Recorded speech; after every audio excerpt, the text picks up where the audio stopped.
Mohan cabinet Khandwa में नए civil न्यायालय बनाने की घोषणा की गई है, जहां 15 नवंबर को बिरसा मुंडा जयंती बड़े स्तर पर कार्यक्रम करने का फैसला लिया गया।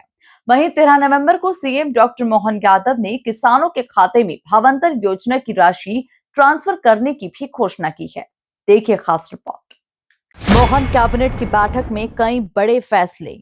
एमपी में धूमधाम से मनाई जाएगी भगवान बिरसा मुंडा जयंती। 15 नवंबर को राज्य भर में होंगे आयोजन। किसानों को भावांतर की राशि ट्रांसफर करेंगे सीएम मोहन। मांधाता में नया जिला न्यायालय खोलने को मंजूरी। सीएम डॉक्टर मोहन यादव की अध्यक्षता में सोमवार को कैबिनेट बैठक आयोजित की गई। इस बैठक में कई अहम प्रस्तावों पर मुहर लगी, जहां कैबिनेट मंत्री चैतन्य कश्यप ने मीटिंग में लिए गए फैसलों की जानकारी देते हुए बताया कि 15 नवंबर को भगवान बिरसा मुंडा की जयंती गौरवशाली तरीके से मनाई जाएगी।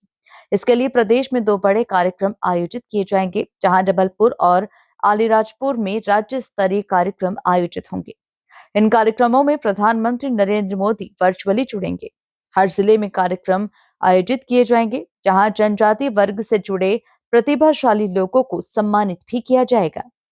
आज कैबिनेट की मीटिंग हुई और इसमें यह निश्चित किया गया कि 15 नवंबर को भगवान बिरसा मुंडा की जयंती को बड़े गौरवशालीपूर्ण तरीके से मनाया जाए एवं उसके लिए 2 बड़े कार्यक्रम, एक जबलपुर में व एक अलीराजपुर में राज्य स्तरीय कार्यक्रम होंगे। जबलपुर के कार्यक्रम में प्रधानमंत्री जी डायरेक्ट लाइव जुड़ेंगे तथा हर जिलों के अंदर जिला स्तरीय कार्यक्रम आयोजित किए जाएंगे और इनमें जो जनजातीय क्षेत्र की प्रतिभाएं हैं और जिन प्रतिभाओं को लगातार शासन के सहयोग से जिन्होंने शिक्षा के क्षेत्र में, खेल के क्षेत्र में नई ऊंचाइयां प्राप्त करी है, उन्हें सम्मानित भी किया जाएगा और हर जिले में जनप्रतिनिधि उपलब्ध रहेंगे और वे इन कार्यक्रमों को संचालित करेंगे। परंतु यह कार्यक्रम हर जिले में समाज के स्तर पर, सामाजिक तौर पर समाजों के कई संगठनों को उत्साहित प्रोत्साहित करके इस कार्यक्रम को मनाया जाएगा। भावांतर भुगतान योजना के बारे में जानकारी देते हुए कैबिनेट मंत्री ने कहा कि पूरे देश में केवल एमपी में ही भावांतर योजना सफल रही है। हम हर दिन मॉडल रेट जारी कर रहे हैं। उन्होंने आगे कहा कि 13 नवंबर को देवास में आयोजित एक कार्यक्रम में सीएम मोहन यादव 1,32,000 किसानों के खातों में 300 करोड़ रुपए की राशि जारी करेंगे। करीब 1,60,000 किसानों ने 2 लाख टन का सोयाबीन विक्रय किया है। भावांतर योजना, यह भावांतर योजना का पहला जो हमने इसमें आप सारे लोगों को बताया गया था कि 14 दिन के अंदर इसका पहला मॉडल रेट निकाला जाएगा।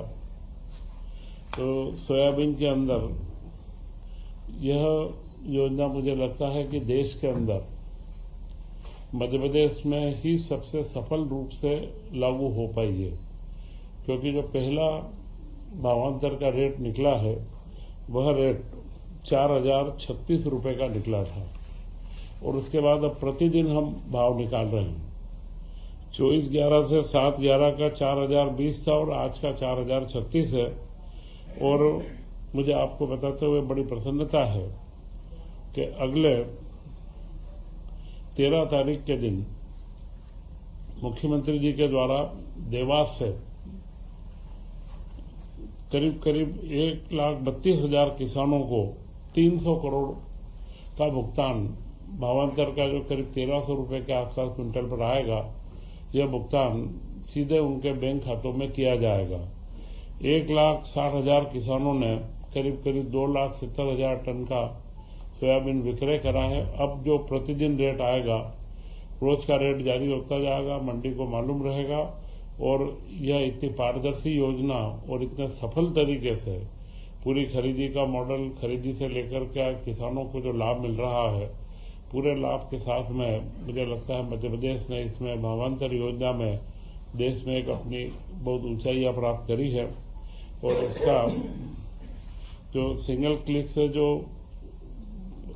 भुगतान किया जाएगा, यह भी संभवतः इतना जल्दी, पूर्व में भी जो खेतों का नुकसान हुआ था, फसल का मुआवजा सारे जिलों के अंदर आकलन करके फसल के बाजार में आने से पहले ही उनको दे दिया गया है। तो यह मध्य प्रदेश सरकार की, हमारे मुख्यमंत्री डॉक्टर मोहन यादव जी की बहुत बड़ी उपलब्धि है। वर्तमान में बिजली के बिल की एक समाधान योजना भी चल रही है, जो 18% का सरचार्ज है।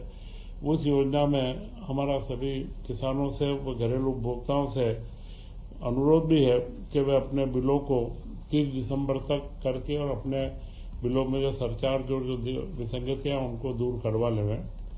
इसी के साथ में आज मंत्रिपरिषद ने कैबिनेट में खरगोन के मानधाता में जिला न्यायालय खोलने के प्रस्ताव को मंजूरी मिल गई है। इससे कोर्ट में 7 नए पदों पर सृजन होगा।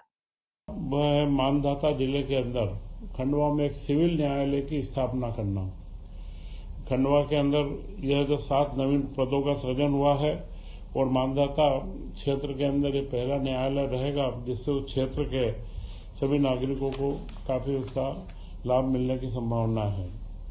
कुल मिलाकर मुख्यमंत्री डॉक्टर मोहन यादव की कैबिनेट बैठक में लिए गए निर्णय राज्य के किसानों, महिलाओं और जनजातीय समाज के लिए बड़ी राहत लेकर आए हैं। अब सभी की निगाहें 15 नवंबर के भगवान बिरसा मुंडा जयंती समारोह पर टिकी हुई है, जहां प्रधानमंत्री नरेंद्र मोदी के वर्चुअल संबोधन का इंतजार रहेगा। Bureau report, MP news, Bhopal.